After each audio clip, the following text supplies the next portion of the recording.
I'm Pat. I've written this book called Corky's 5-Minute Fairy Tales. Here are a few of my friends I've written about. The pictures in the book come from this fairy tale artwork drawn by Corky Kennedy. The book has 86 short stories, and over time we'll be reading all 86 stories. If you'd like to hear all the stories, click subscribe. If you'd like to tell me which story you like the best, send it in the comments. I think that'd be really fun. Here's today's story.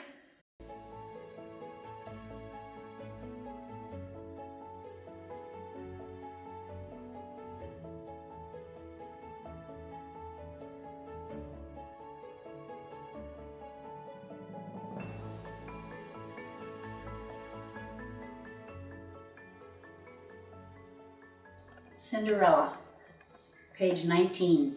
Once upon a time, a young girl lived with her stepmother and 2 ugly stepsisters.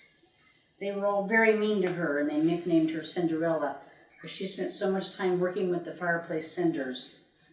They made Cinderella do all the work around the house while they sat around eating candy and talking about how pretty they were. Actually, Cinderella was the sweetest and prettiest girl in the whole land. But who would know that with all the cinders in her hair and the rags she had to wear? She had no pretty clothes like her stepsisters. I think they could have shared some, huh?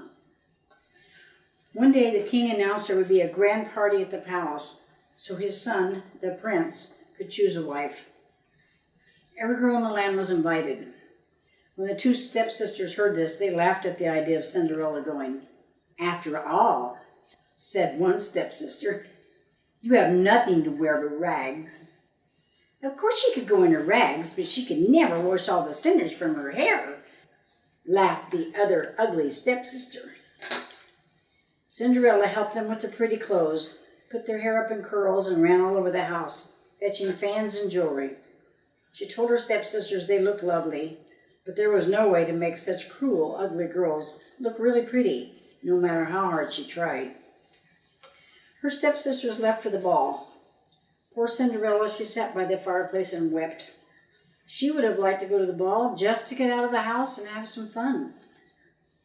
Suddenly, a beautiful lady appeared in a pretty light blue dress. She carried a golden wand, and she even had pretty wings, like me. "Who are you?" asked Cinderella. The pretty lady answered, "I am your fairy godmother, and I am going to see to it that you go to the ball. Run. Fetch me 6 white mice, a large pumpkin, and 3 lizards." Cinderella didn't know why the lady told her to do that, but she always did as she was told. The fairy godmother touched her golden wand and whispered magic words, and the white mice changed into horses, the pumpkin became a carriage, and the lizards were now coachmen. Wow! She turned to Cinderella. "Now you must have a beautiful dress." She waved her wand over Cinderella's rags, and they turned into the most beautiful pink dress that you have ever seen. She even had tiny glass slippers on her feet. As the coachman helped her into the pumpkin carriage, the fairy godmother warned her, "You must be home by midnight, or everything will turn back into the way it was. Remember, midnight." When Cinderella entered the ballroom, everyone stopped and stared. No one knew who she was, but she was so beautiful. Her dress was beautiful, and her hair was so perfect, even her stepsisters did not recognize her. The prince looked at her, and immediately he fell in love with her. He went to her side and asked for the next dance.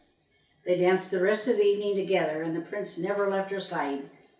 Cinderella did not tell him her name, for she knew that tomorrow she would be the same poor girl in rags. But for tonight, she was very happy. The evening passed quickly, and then Cinderella saw it was 5 minutes before midnight. She ran from the room and down the stairs.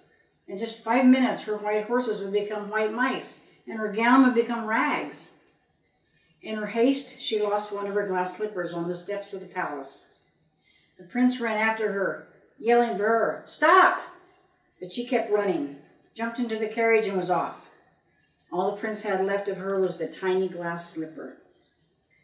The next day, the prince took the glass slipper and went from house to house. As he entered each house, he said, "Whoever can wear this slipper shall be my wife."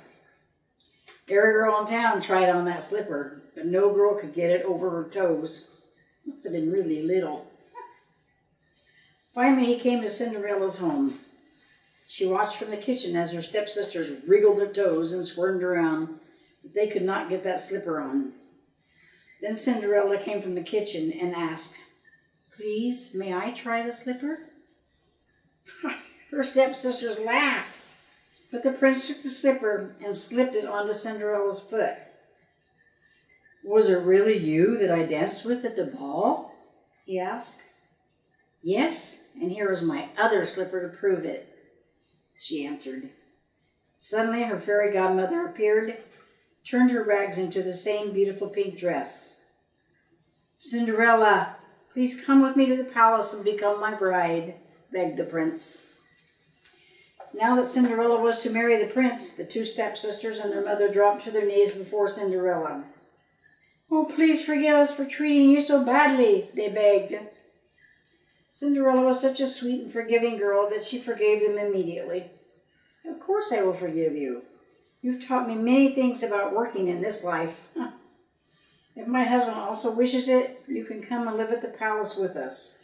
I will be better able to understand the people about me," said Cinderella. Then she left with the prince. They were soon married, and they both lived happily ever after. The end.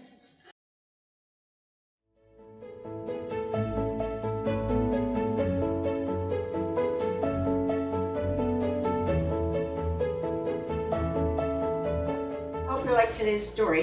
If you'd like to get a copy of the book, you can get it on Amazon. If you'd like to get a small copy of this print, go to fairytalemural.com.